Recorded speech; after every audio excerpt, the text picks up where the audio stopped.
və insanın böyük nailiyyət əldə etmək istəyən üçün edəcəyi bir qaydadır və Allahın rizasını qazanmaq istəyən üçün.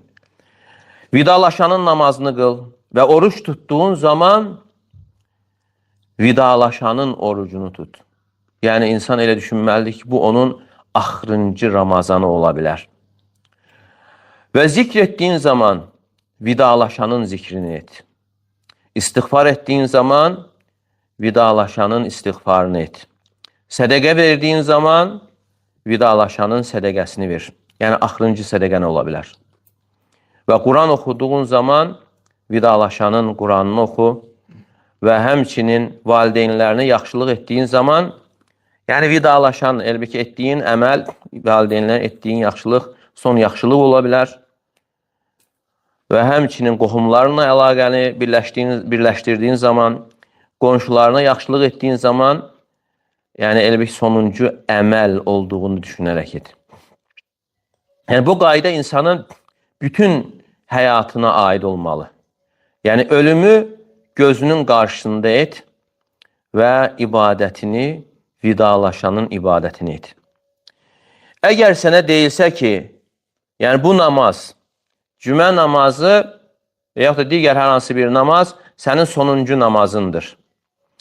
Yəni bu dünyada qaldığın ən son anlarındır. Sən o namazı necə qılarsan, o anları necə keçirərsən, cümə namazını necə qılarsan və yaxud da digər hər hansı bir namazı sonuncu namazın olsa necə qılarsan. Və həmçinin əgər sənə deyilsə ki, dünyada yaxşı əməllərdən yalnız bu sonuncu əməlin bu namazdır. Və əgər bunu bilsən, bunu düşünərək namazını qılsan, onda sənin ağlın tarlaya, dükanlara, restoranlara, işinə, vəzifənə gedərmi? Həqiqətən qəlb yəqin gözü ilə baxır. Və insanın görüşəcəyi yerdə Rəbbinin hüzurudur.